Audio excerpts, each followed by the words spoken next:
A little advice. A little advice. Come on, yeah. Just a little advice. Just a little advice with Christine Little. Check it out.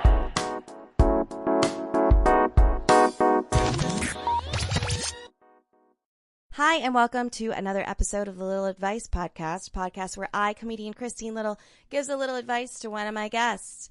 And I do this because I have a deep love for personal development. I read a lot of books about it. And I also have a BA in psychology that I'm trying to do something with, and this podcast came to mind. So here you go. This is episode number 17 with a very funny comedian / actor, Jonesy. Well, he goes by Jonesy. His name's Chris Jones. He's been on Gotham, Unbreakable Kimmy Schmidt, and he just released an album, Comedy Mixtape 1, where he does comedy and has little acting scenes that he wrote in between, which is different. And this episode, you guys, I'm not going to lie to you, is really good. His problem is whether or not to keep his relationship with his father that he just met at the age of 30, his biological father. So it's really interesting. I highly recommend listening to this, which you already decided to do because you're listening to this right now. Podcast related, if you want to talk more about this episode, head over to the Facebook podcast page, join the podcast group. I'd love to hear your feedback, any insights that you may have. And if you're too shy to say anything directly on the page, get over it. Just kidding. Send me a message. I'm pretty chill. And without further ado, here's episode number 17 with comedian Jonesy. Thank you guys so much again for listening to A Little Advice.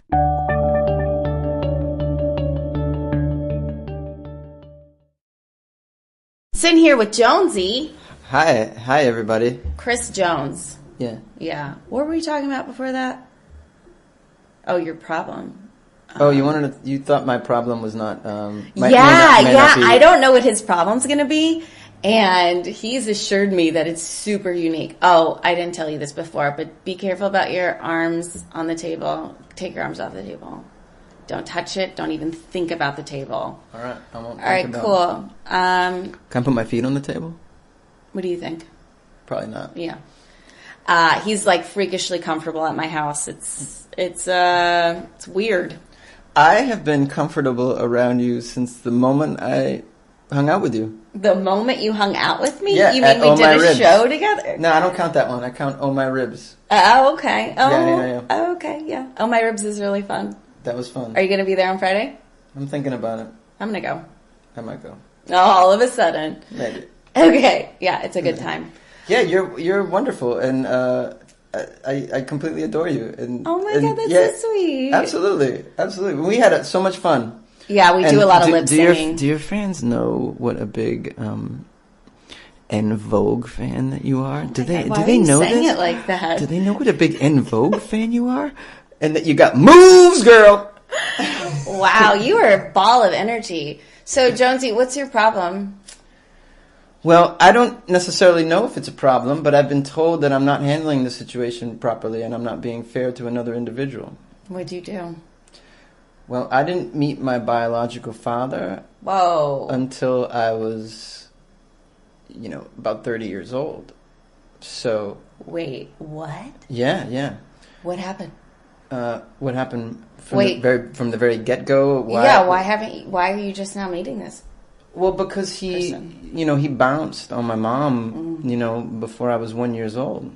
No. So, technically I did meet him, but I don't have any memories of it. You don't remember it? Yeah, of course not. Is he surprised when you met him? Was he like, you don't remember? No, he wasn't like that at all. Okay. So how did you meet him? Well, my mother... it was a Thanksgiving, coincidentally enough, which tomorrow is. Wow. I want to say it was Thanksgiving 5 years ago. My mom just casually mentioned that, your father's band used to open for, what did she say? The Doors and this other band in the town that he was from, which is the town next door where I grew up. And then she said, yeah, the name of his band was blah, blah, blah. She mentioned the name of the band. She goes, she's like, he's got a song on YouTube. You can hear they had like a hit single. So I'm like, oh, all right. So the band was called Little Johnny and the whatever. And, they had those weird names back then. Little Johnny and the Imperials or whatever the fuck it was. And so I looked it up, and sure enough, they had a song on there called Girl with Long Brown Hair or Long Blonde Hair or something. It was like this really like poppy love song. Anyways, through that song, I was able to track him down online and find him. Wow. Yeah. And then I found, someone had posted some video of him. Another musician was doing shows with him, and because the guy's still playing music. He's a very, very good guitar player. Yeah. So what was your mom's explanation of why your father wasn't around? Did you always want to meet him? I wasn't really like amped to meet him because I didn't know anything about him really, and I don't know. I didn't feel like I was missing anything. Like I had a good life growing up. My mother remarried, so I had a stepfather who was he like your dad? Who raised me, okay. and yeah. In fact, he adopted me, and my name is Jones now. My name used to be Harrington. My last name was Harrington until I was in like the first grade. Jonesy's like your whole identity. I know, it's my whole identity. Isn't that weird? Yeah, but that wasn't my last you name all my life. Harrington or Tingy. Harry Tingy. I've been called Harry Tingy before. That's a pretty cool name. Yeah. So to me, it was not really. There wasn't really much to investigate. I mean, I did out of curiosity kind of look online, looked up his name, but his name is so common that it was. What's his name? John Harrington. Oh, so he was the leader of the band. Yeah, he was the leader of the band. John Harrington. Yeah. I'm gonna look him up. And I can't do that. So what made you finally, or what? Well, she dropped this hint at Thanksgiving. I'm like, well, you never asked before for information about him at all? I didn't really pry into that. No, I never did. Pry? I don't know. I just didn't. I don't know. I just never. I thought my mother might be like upset that I would ask something like that. I think. Really? Yeah, like why does this is a guy who treated her horribly, abused her. I didn't know all that. Reputedly, hit her even, and this is what they say, and so why would I? And then just completely had no interest in being in my life at all, and to the point where they sent him documentation, like to adopt me. He had to like sign off on it, and he was just like whatever, like he didn't really. So I didn't think that, I don't know, I didn't feel comfortable, I guess, asking my mother these details. That makes sense. Yeah, I guess I didn't. I should have, but I didn't. I asked a couple of other relatives about him. Because you're just curious of curious, what his story was? Yeah, they didn't really know. They didn't really know where he was, what he was doing. How did they get together in the first place? My mother and him? Yeah, do you know that? I don't really know. I think, I believe she met him at one of his shows. He was playing music at the beach with his band, and I think she met him there. Yeah. In California? No, in Massachusetts. Oh, okay. Yeah. Yeah, you got an accent, so that makes sense. So you hit him up, you find him, you do some detective work. Yeah. Did you tell your mom that you were doing this, or did No. you just kind of, okay. I didn't tell her until after the fact that it all happened. So what happened when you reached out? Well, it took some trickery to get him on the phone, but we finally did, with the help of an ex-girlfriend of mine. What do you mean trickery? Well, he's not the kind of person that he doesn't want to be found. Yeah, he's the type of guy who's burned so many bridges in his life, and he's got money problems, and so like someone reaching out to him, and I knew it was going to be like that, so I had to. I had my ex-girlfriend reach out to him and say that, hey, I'm a booker at a music festival, and I want to book you. So he called back right away. I love that you knew to do that as a comedian. Yeah. Well, we get someone to call. I'll call you, yeah. You want to get me on the phone? I'm a booker. Yeah. A female booker. Yeah, right away. It's on. Yeah, so we got him on the phone, and then I got him on the phone, and he... I got this job I want to book you for. It's called being a dad.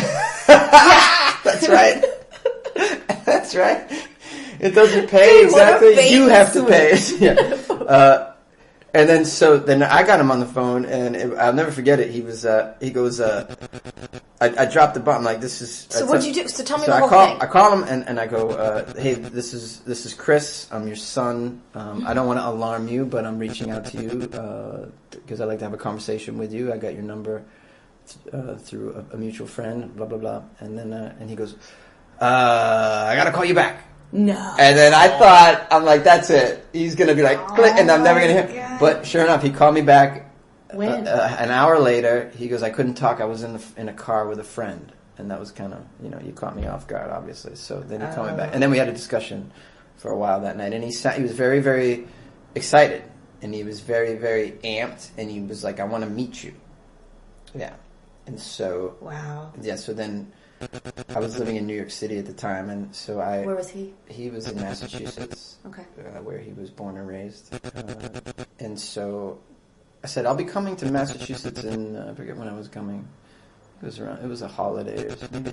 No, this was around, I guess I got him on the phone around New Year's, and then I was like, I'm coming in the spring. I was going to go to Massachusetts at like April or May, and I'm like, we can link up.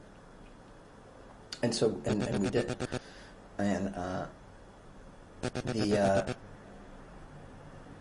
our time together was horrible. It was, for me, it was really bad. So what was it like when you first saw him? Like, how did you... Well, he was kind of like, we met at a gas station, which is just so romantic. That's where you want to meet your He's like, I'll pull over, I gotta go meet my son real quick, and then he'll finish his errand. I just imagine he's in the car with someone. Yeah, you drop me off at this gas station. Gonna meet my long-lost son. So you met him at a gas station. Yeah, and he was in rough shape. He's in rough shape physically. Walks with a cane. What was the reunion like? When you saw him, did you guys hug, or was it a handshake, or what was that like when you saw him for the first time? I can't remember if we hugged or not. What I remember was one of the first things he said to me. It's like, so good to finally meet you. And then he said, like, hey, I just got to let you know, I'm really broke today. That was like the second or third thing that I remember him telling me. I'm really broke today. Implying that, because if you want money, I don't have it. No, we were going to get lunch. And so he was letting me know that he doesn't have any money, I think. So, and then, so. What do you think about that? Well, after I looked at him, it kind of made sense. I was like, oh, this guy's not in a good place. So, yeah, okay, wow. Sure. He's disabled, et cetera, et cetera. So then he goes, you got a car, right? I go, yeah. He goes, he doesn't have a car? He didn't have a car. I knew it. I had this thing that he got a ride there. Yeah, he got a ride there, yeah, for sure, to a gas station. And he said, well, could you take me on some errands? So I was like, yeah, all right, sure. So the first place we go to is the bank. We go to the bank, and we got to go in the bank. He goes, all right, well, come with me, come inside the bank. All right, we go inside the bank, and he goes, I want to speak to a manager. And then we sit down at a desk, right, and the manager sits down. When you get a real issue, you go you sit down at the desk. This was too complicated to be taken care of at the teller. Oh my God. Or the ATM. Yeah. So the manager comes in and sits down, and he tells the manager, hey, earlier today, I was at the ATM, and it stole $60 from me, and I want my money. And the manager's like, all right, we get a lot of claims like this. We're going to need to check the cameras, and then we'll get back to you. And he was like, not having. He's like, no, I want my money now. I've been a customer here forever and ever. You give me my money now. And she says, we have to check the cameras. This is the first thing you guys did together. Yeah, it's the first thing we did together. She's looking at me, too, like, can I, And you're like, I just met him. Yeah, like, can I vouch for him? Also my dad. He's also my dad. But at the same time. It sounds like a movie. Yeah, it's crazy. This can't be real. I felt like being like, did you think Dad, are you robbing a bank in our first half an hour together? That the ATM stole his money? I have to admit, I was siding with the bank. You didn't believe him? It just sounded crazy. I kind of don't believe him either. He's but like, was he right? Stole my money. I still don't know. I don't know. But the lady calmed him down, and she said, look, we're going to check the cameras, and we promise we'll get back to you at 8 a.m. first thing tomorrow morning. And he was satisfied with that. But meanwhile, he's like, all right, well, I can't contribute to lunch or whatever. And I'm like, no problem. So then I took him. He's like, my idea for money for lunch. Yeah. He tried. That's actually, you know what? In his way, that was kind of sweet. That is kind of sweet. He's like, my bank heist didn't come through. This used to work. This used to. Hey, my son's coming into town. I need a quick. Let's have a real special. He calls up his old gangster friends. We need to do one more job. My son's coming into town. I want to laugh and cry at the same time. Okay. So then we go to get sushi, and then he eats sushi. Yeah, he eats sushi. So he's cultured, obviously. Then we go back to his house, and why didn't you guys meet at his house? Because I can't remember why. I can't remember what. Maybe he didn't want me to see where he lived, because he was living in like a home for like disabled people or something, like a old person's home of some sort. He was in his 60s, and he was walking with a cane. So maybe that's why. I don't remember. I don't remember a lot of the details. This was 5 years ago? Yeah, about that, yeah. And then, so then, the time at his apartment, see, we're about halfway through this problem here, so we got a lot to go, because I want to talk to you about how do you deal with something like this. The time at his house was problematic because he wasn't really interested in, and he's never been interested in talking about anything but himself. He's very, very self-involved, very, very an artist, very narcissistic, very, and add to the fact that there's an insecurity there about him not making it as an artist when he should. A lot of people thought he should have, but because his music he's really good, and he was on a upward trajectory, and he was doing all the right things back in the 70s or whatever, and in the 80s, and when his band was really doing well. And if it wasn't, they say, if it wasn't for his, chemical issues, his dependencies, alcohol, drugs, etc., that he would have made it. So he didn't. So he's got a lot of that going on. So he was he just wants to talk about his music and what he's done, and it's just like it got really old. On the phone, it got really old. It was worse in person, of course. What was he just telling you about his? Yeah, and looking for these CDs that he's on and trying to play these CDs. He spent all afternoon just chain smoking, trying to find these CDs to play for me, and didn't. Did you think he was in his right mind? I think he's in the mind that he's always in.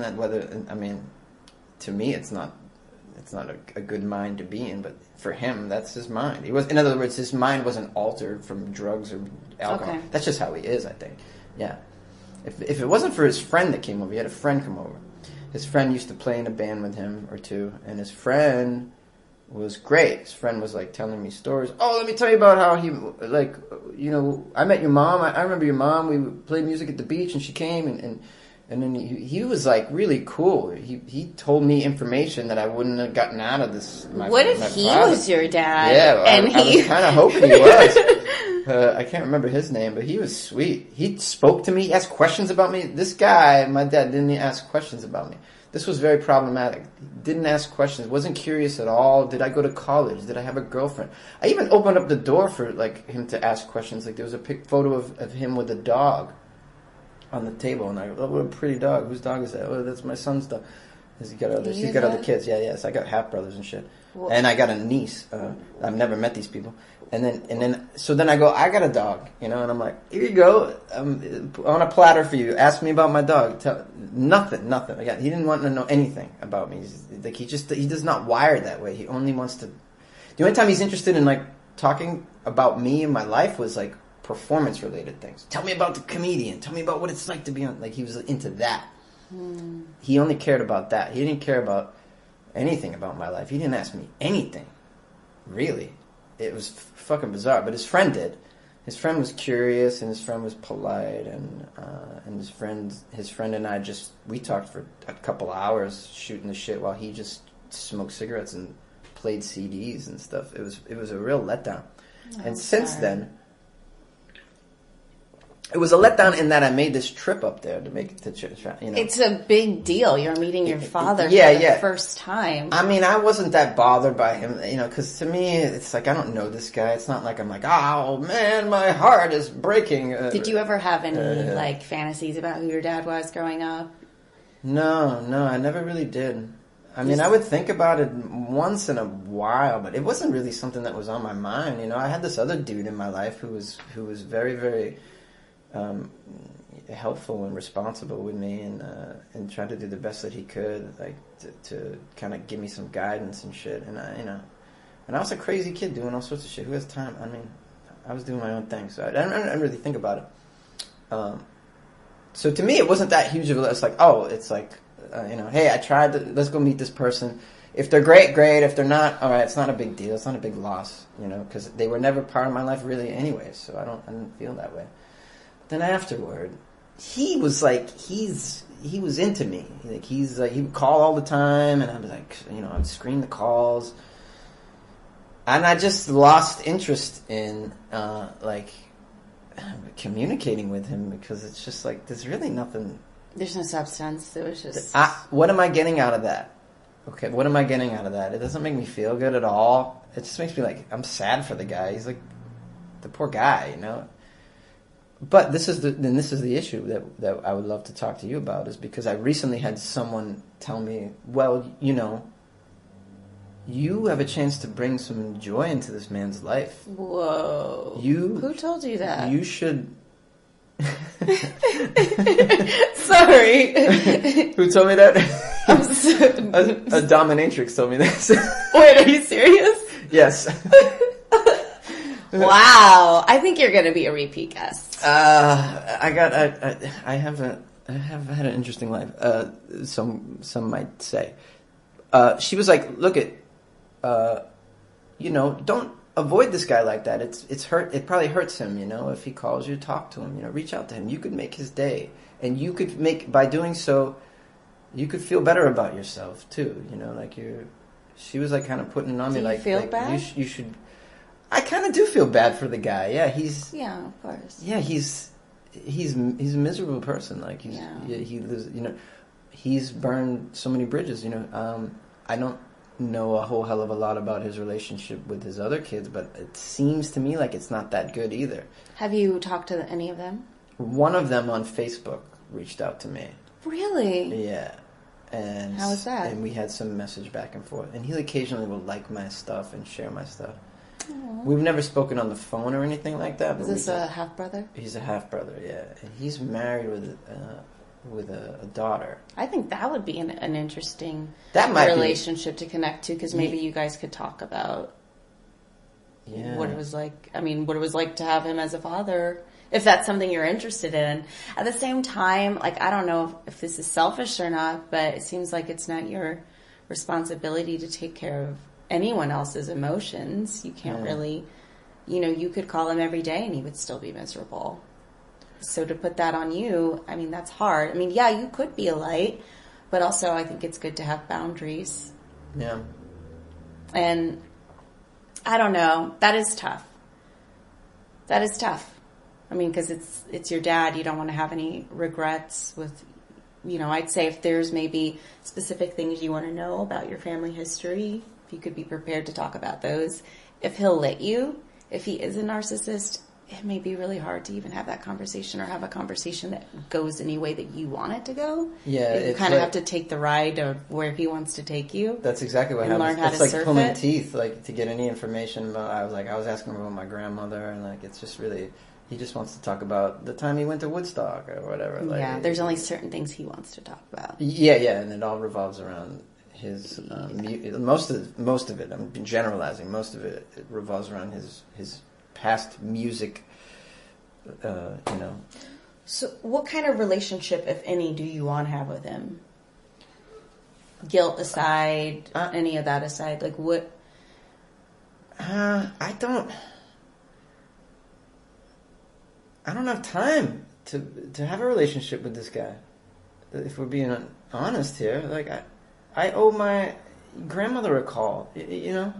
I love her, and I owe her a call.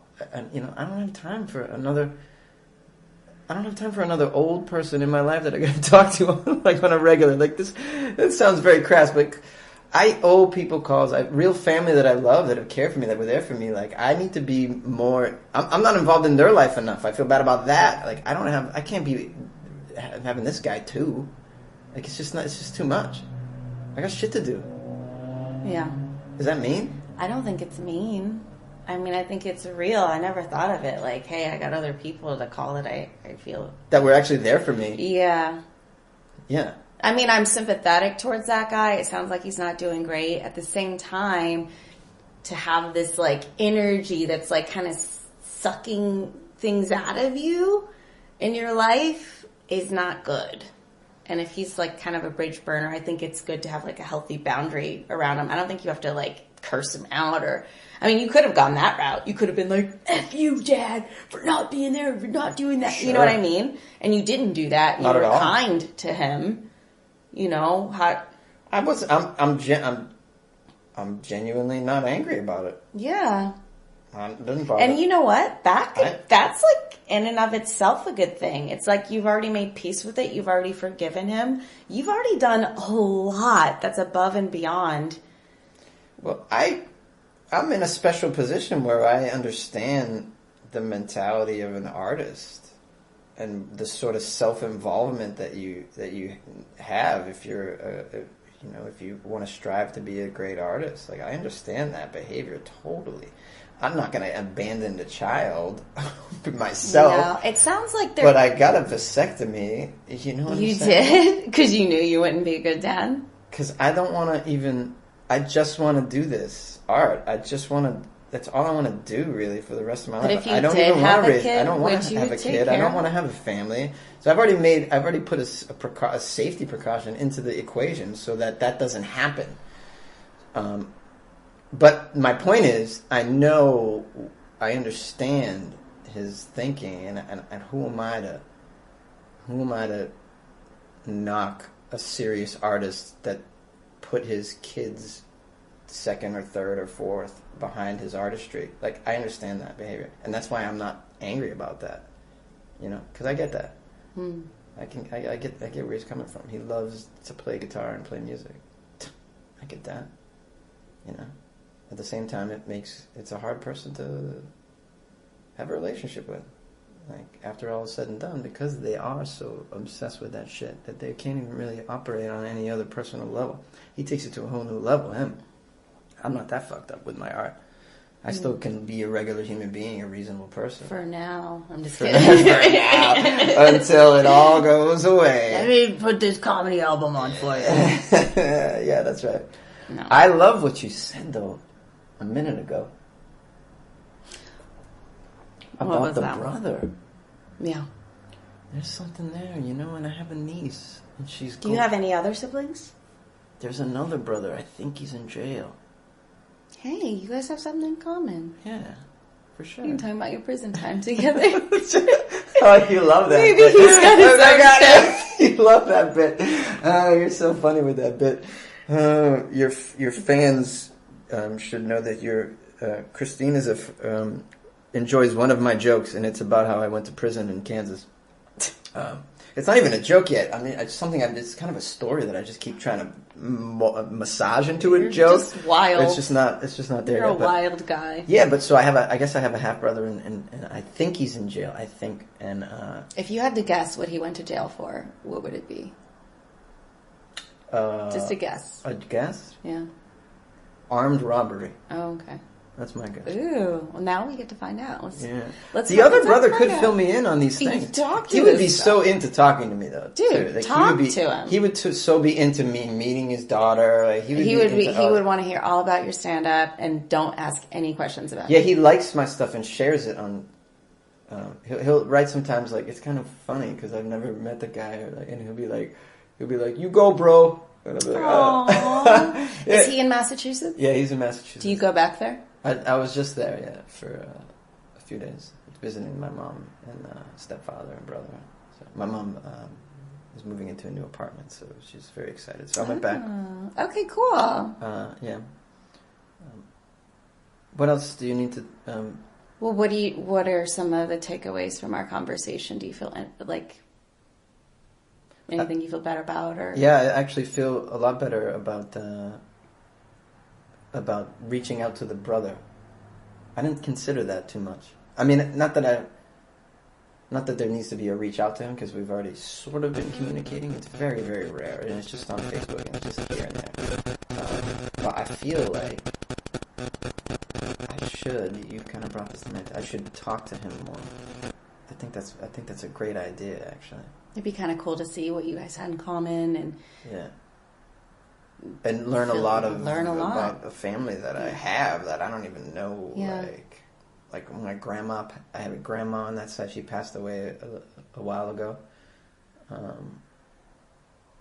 and we have different mothers, I think, too. Yes, I think we do have different mothers, but I think he had. So the kids that he's had, I was going to say. So the 3 sons, I believe he had 3 different women too. Wow. So I think that's a thing too. Yeah, that'd be really interesting for you guys to all connect. And you know what's wild too is this guy. He's probably planting more around the country. Who knows? You probably have some around the world. Yeah, he's in Nashville now. Maybe he's making babies over there. I got a bunch of new half brothers. Oh, he's in Nashville? Yeah, he doing moved it. to Tennessee. Yeah, he's still chasing this dream of being a successful musician.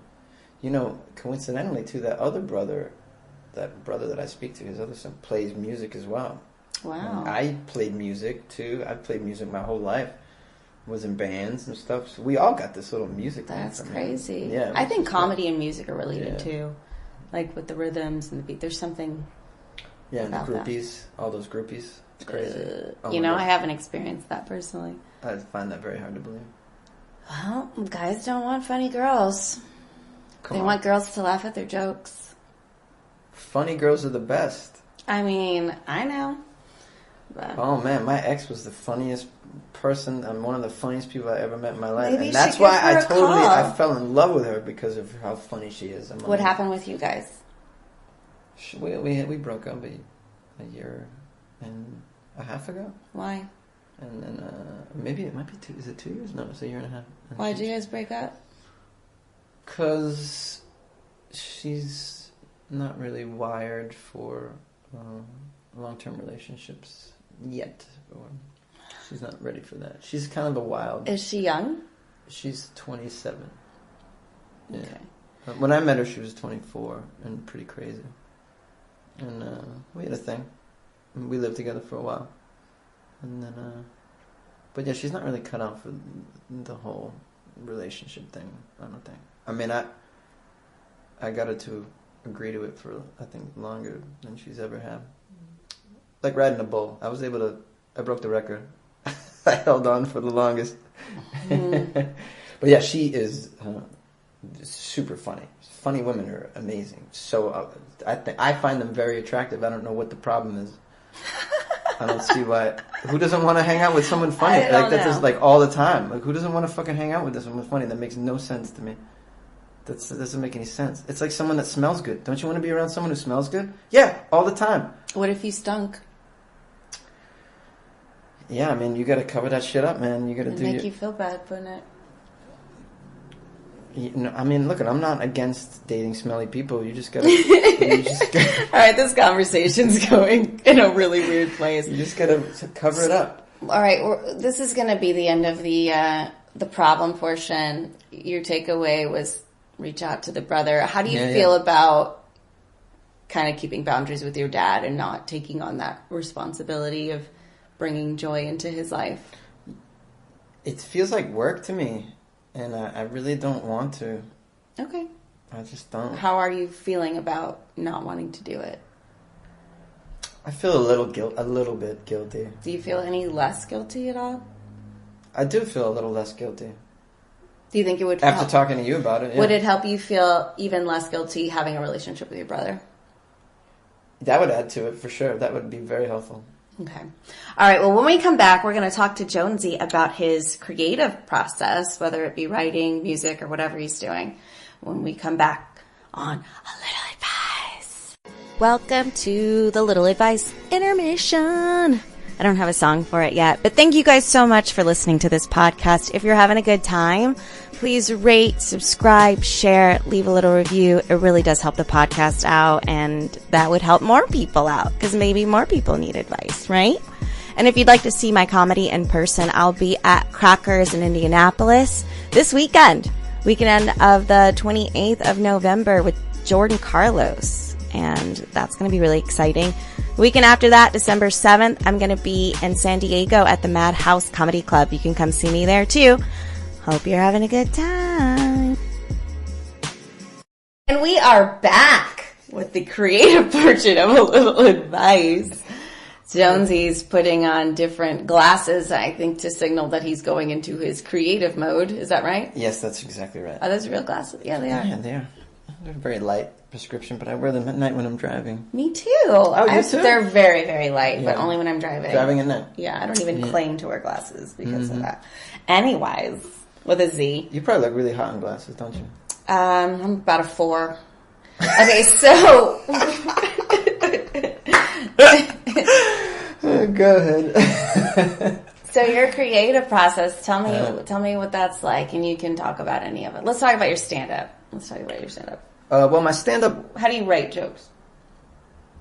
Well, a lot of my material comes from me ranting in real life somewhere to somebody.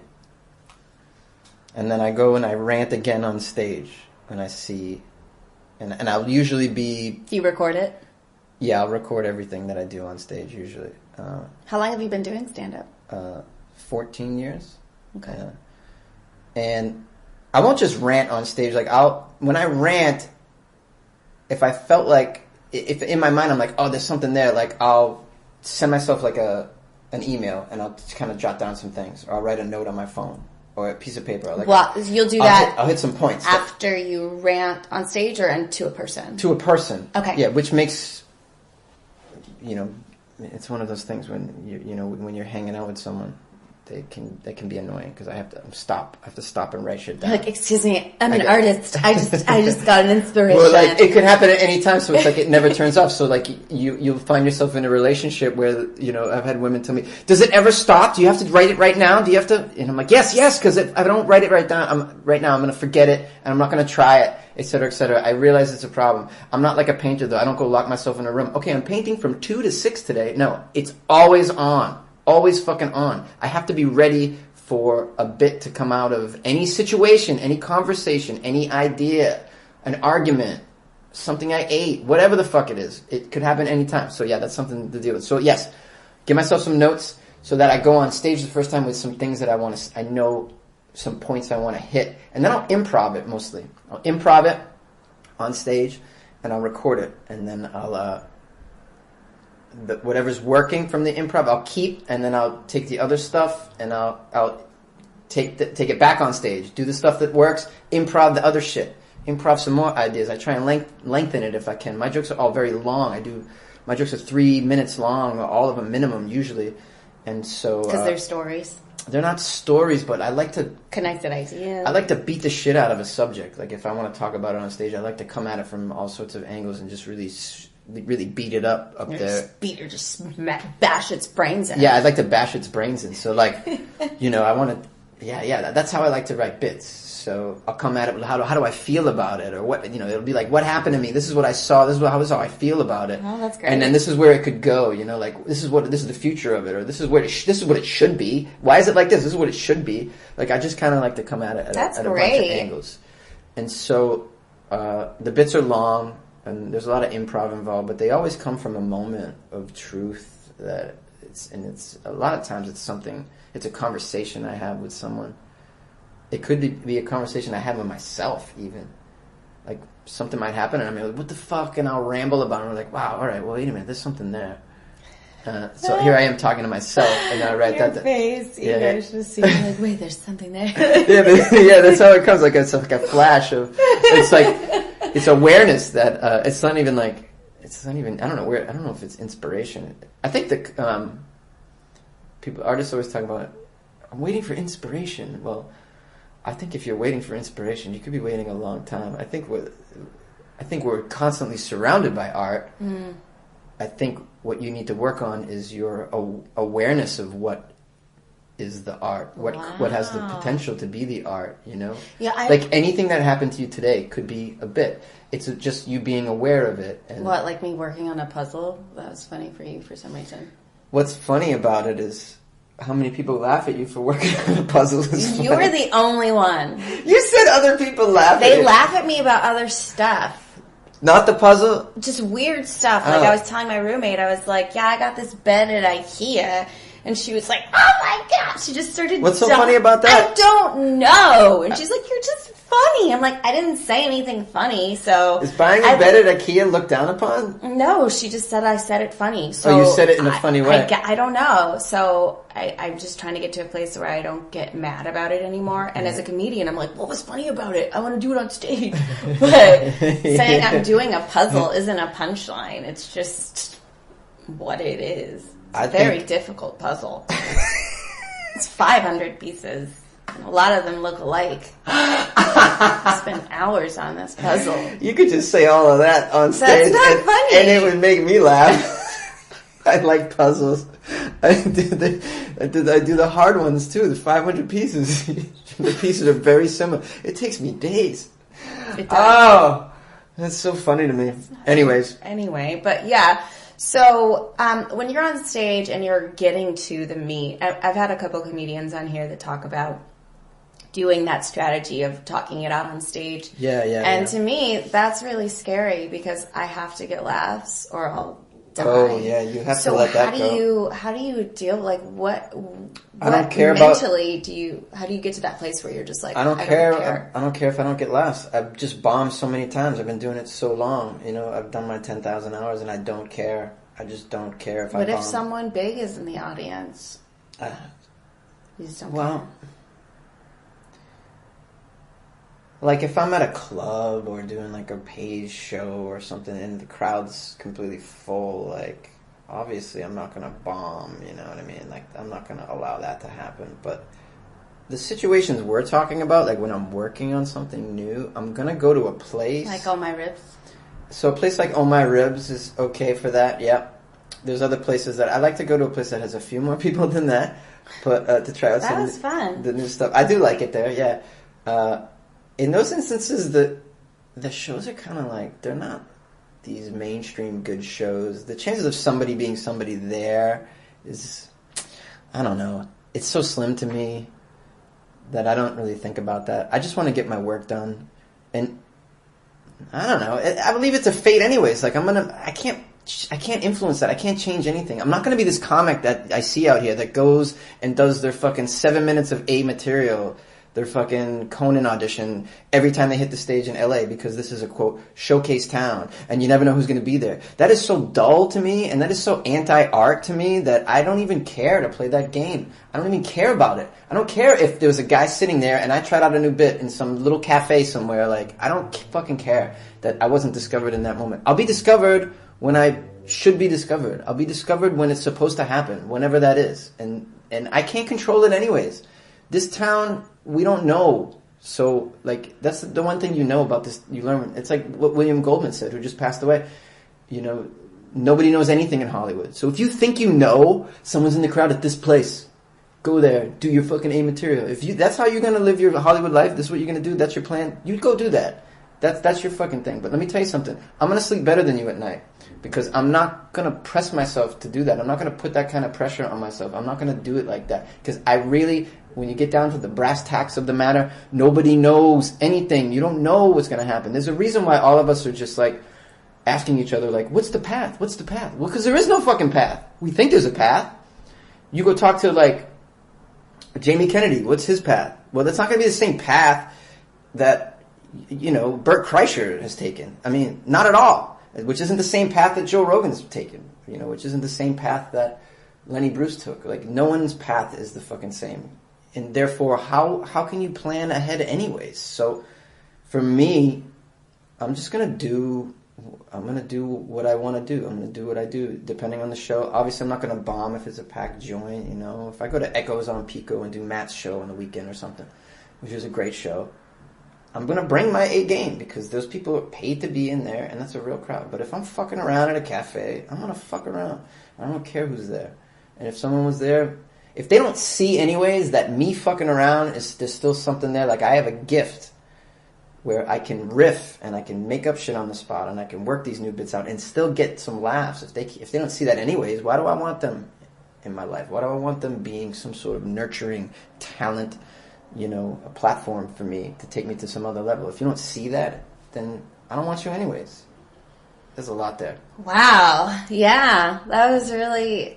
Sorry. No, I think that's a really liberating way to think. We put so much pressure on ourselves to make it. And it's you don't have control over it. Like you never know what's going to happen. Right. Like anything cool that I've ever gotten has been someone just hitting me up out of the blue. That's so common. You know? It's not about, you know, me depositing seeds where I thought they were going to grow. They don't even grow there. They grow somewhere else I wasn't even looking at. 100%. So, and, you know, also for me, and I think for any artist, like if you put that much pressure on yourself, then you take the fun out of what is really, it's a fun art, you know. You're stifling yourself. And what's fun for me is creating. So like I gave you an example earlier, I mentioned how people come to this town, it's a showcase town, and they just do their A material at every little place they go to. And I see it, because I see the comments, I'm like, oh, he's going to do this bit. Here it is again. It's the same fucking 7 minutes. I keep seeing it. Do you think about that when you see my set? And over again. I don't think about that when I see your set.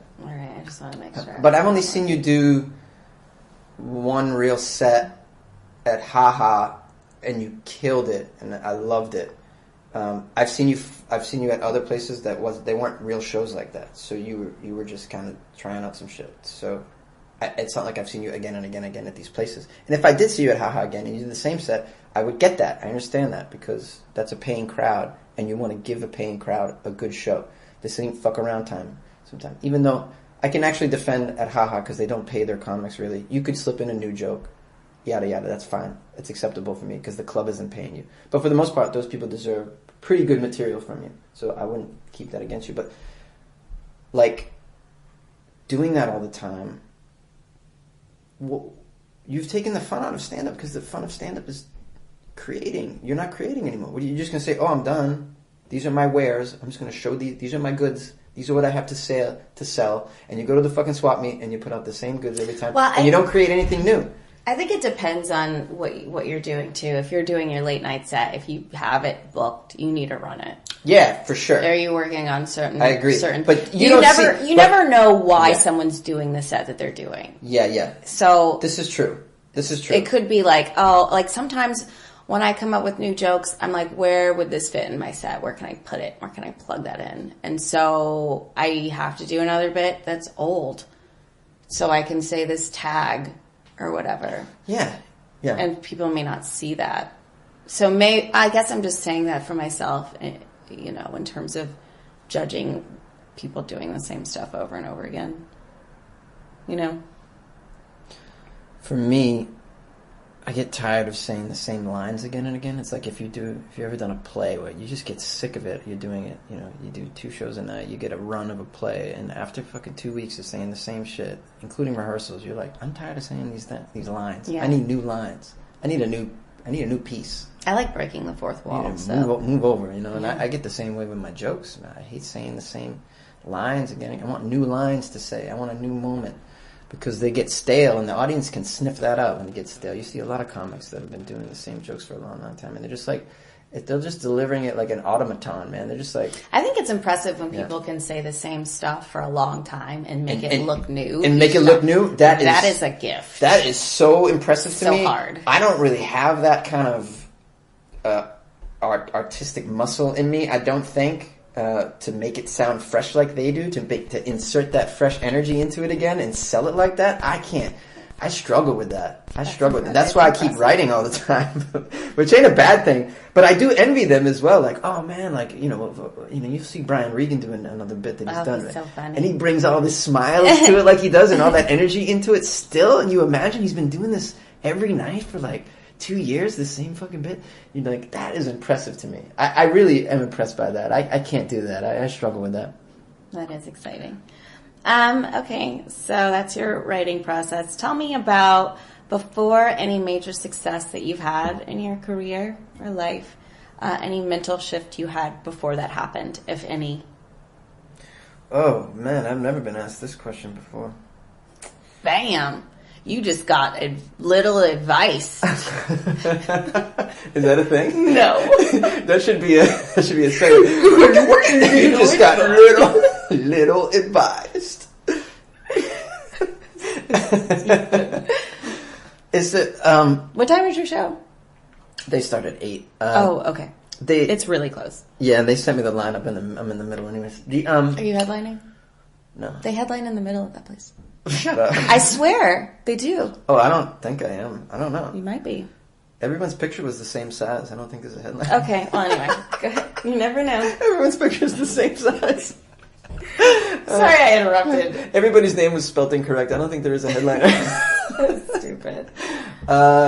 So the question is, was there a switch in my mental processes before I had a breakthrough moment of any sort? Yeah, you said that a lot better than I've ever said it. I can only really think of stand-up. Okay. When it comes to this, and it's sort of like we kind of alluded to it earlier. Like I got to the point where I'm okay with bombing. Like I'm comfortable in the silence now. And when that started to happen, everything changed. How did that happen? What preempted that? Jeez, man, I don't know exactly. It's just, I guess, I always tell people it's just because I bombed a lot for a long, long time. I wasn't good. You just kept doing it. And I didn't stop. And then I watched, like one of my friends is like someone I really looked up to, and it's Ted Alexandro, who's a really great comic in New York City, who just had an album come out that everyone should get. It's unbelievable. I watched him on stage, and he's very quiet a lot. He's very quiet. He sits in that silence as well. He uses it very effectively. So I started experimenting with that myself, like kind of emulating Ted's stage presence, which is just very commanding, very quiet, and just owning it. And I thought, why don't I try doing this with my bits? Slow it down. Because I would just rush through my jokes because I was afraid of having a quiet moment.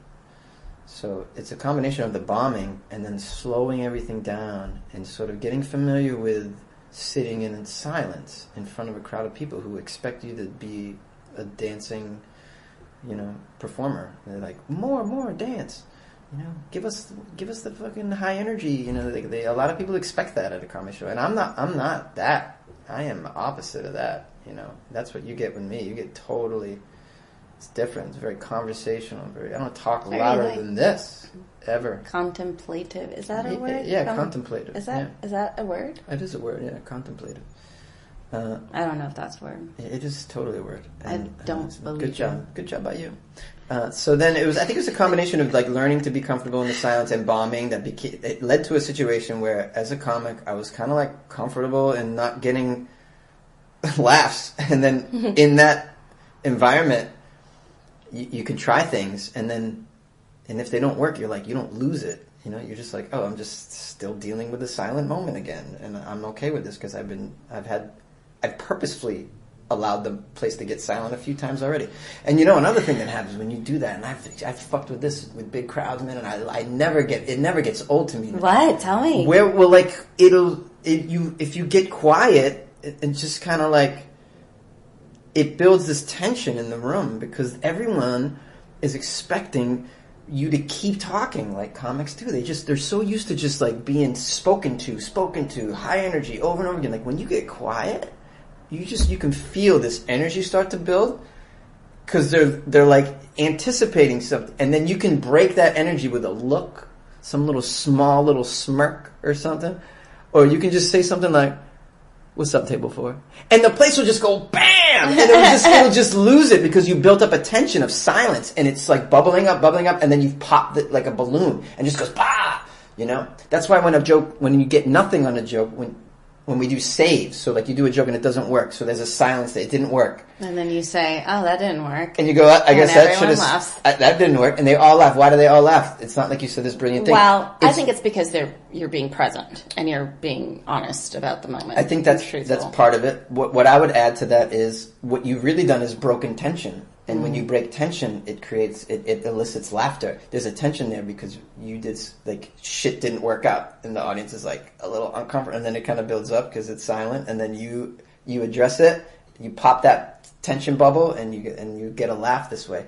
But you can just sit in silence and have that happen anyways without a bomb. Is what I've been learning and kind of fucking with the last few years. And I'm going to have to play with it. It's fascinating, man. I've tried doing something where I get my voice a little lower, but then I notice that it makes the audience quieter.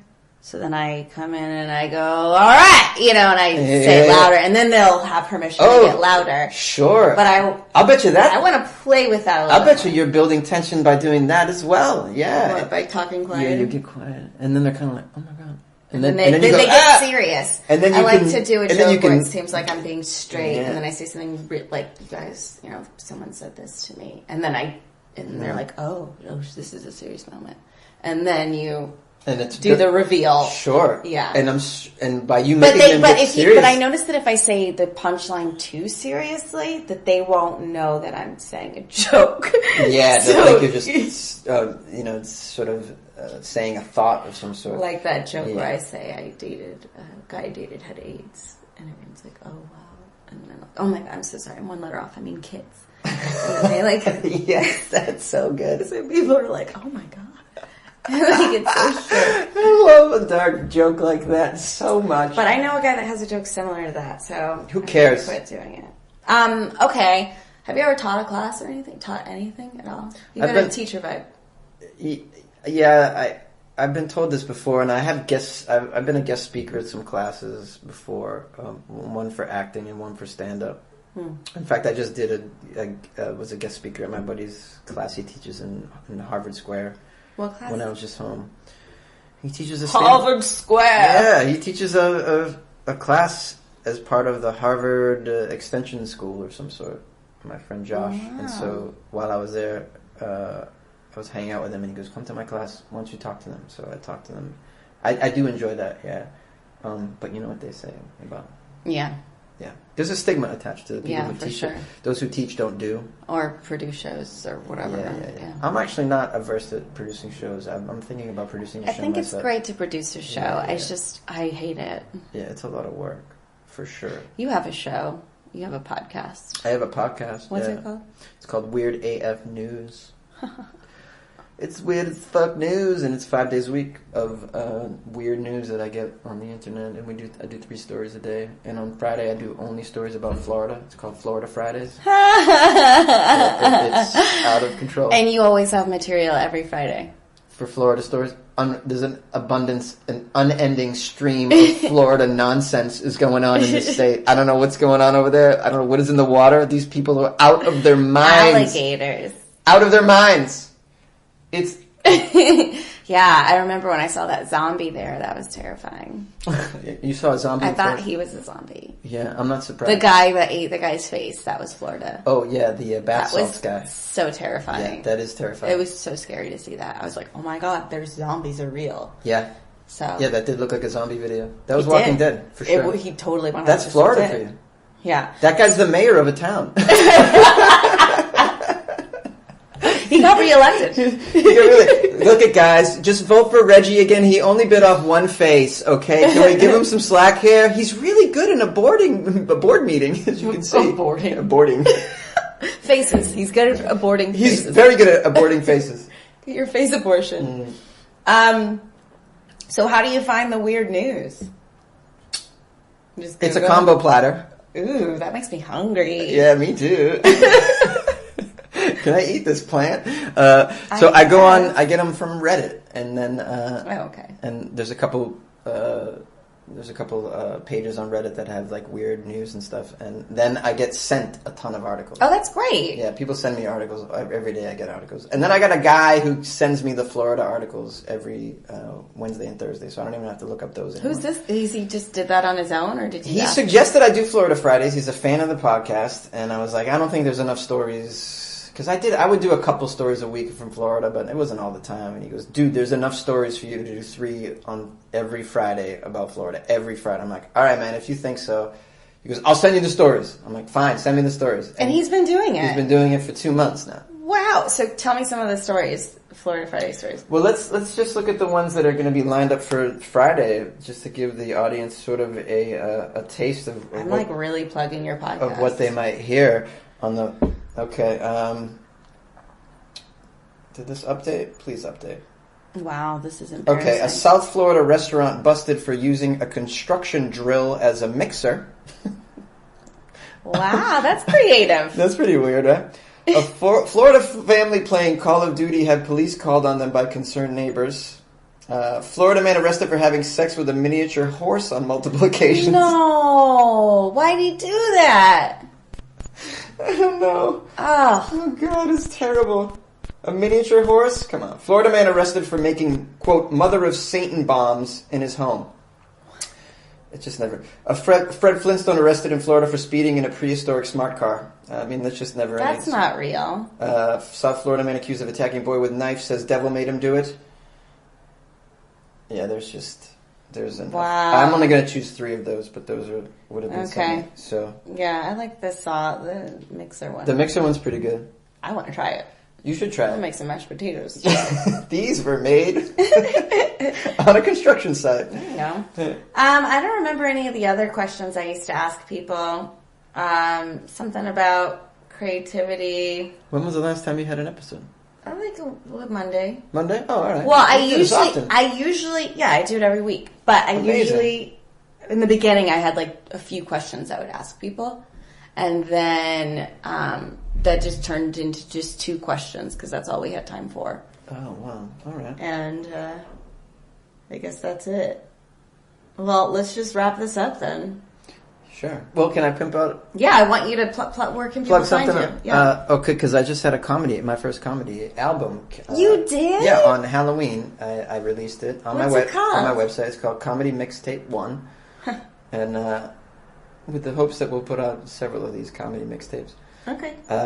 It's not just stand up. There's several scenes in there with some of my actor friends. I know you do that Yeah. monthly open mic, acting open Oh, mic. yes, I do that. Yeah, he was trying to get me to go to that. Who was, Justin? Yeah. Yeah. Justin's great. I'm nervous. What are you nervous about? Just come and watch it. I'll go, but I have to go to the comedy stores on Monday. Why? Potluck. Come on. It's really fun. You can miss a Monday. I have missed Mondays. Miss one Monday a month and come to this acting thing, which is so good for your career in other ways, you know? All right, go on. It's just once a month. Let's talk about your... And sometimes they skip a month, too, so it's not even like... Let's stay on track here. Yeah, all right. So there's a bunch of scenes in there as well with me and an actor friend, and they're all based on... Same actor friend? No, I used Justin in one. I used Amir in one. I used Dave Rankin in one. I used Matt from the Oh My Ribs in one. Yeah, my friend Lily is in one of them. Okay. So there's scenes that have to do with the industry, the things that have happened to me or that I've that's witnessed. funny. Yeah, and so it's... Yeah, and they seem very, very real. They're well acted. My friends did a great job. So you get, in addition to the stand-up, you get these little scenes that they're kind of like an insight into behind the scenes what it's like to be a comic. Yeah, that's why I call it the mixtape, because it's not just stand-up. There's I like that. That's there's really other creative. stuff going on in there. Yeah. And I love those scenes, and I've written a few more. So I'm going to do that again on the next one too. I think it's great.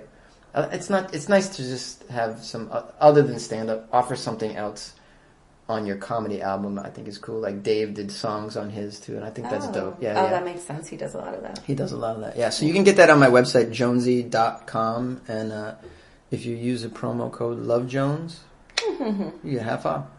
Anything else? That's Where can pretty people cool. find you? Oh, on Instagram at FunnyJones. Funny Jones Bones. Funny Jones. I just pimp out the Any the other Instagram stuff? People find you on? Is that it?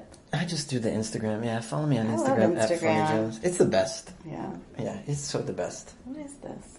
Anyway, you guys, thank you so much for listening. This has been a really fun episode. Thank you for coming, Jonesy. Oh, thank you for having me. I was looking forward to this. Yeah, you asked to do it yesterday, and that was awesome. Well, we talked about what it inspired that? Well, we talked about it before I went to the East Coast. I don't remember. And I was like, hey, I got an album coming out, and maybe could I be on your podcast? that. And you're like, yeah, reach out to me after you get back. Or you were going somewhere too. I went somewhere for a you little went bit. somewhere. Wow, And then sorry I left. about this, guys. Yeah. And then I remembered to reach out to you because I put a list. Oh, I thought you saw my story and you were like, "Oh, we'd be fun on a podcast," but that's not what happened. Well, I thought we'd be fun on a podcast. Yeah, Anyways. I had a great time. Yeah. Okay, so thank you guys so much for listening. If you like what you heard, or even if you didn't, just rate it 5 stars, leave a review. I'll give you a shout out on the podcast. Share, comment, whatever. Go to the Facebook page, like it. Go to the Facebook group. Thank you guys so much for listening to A Little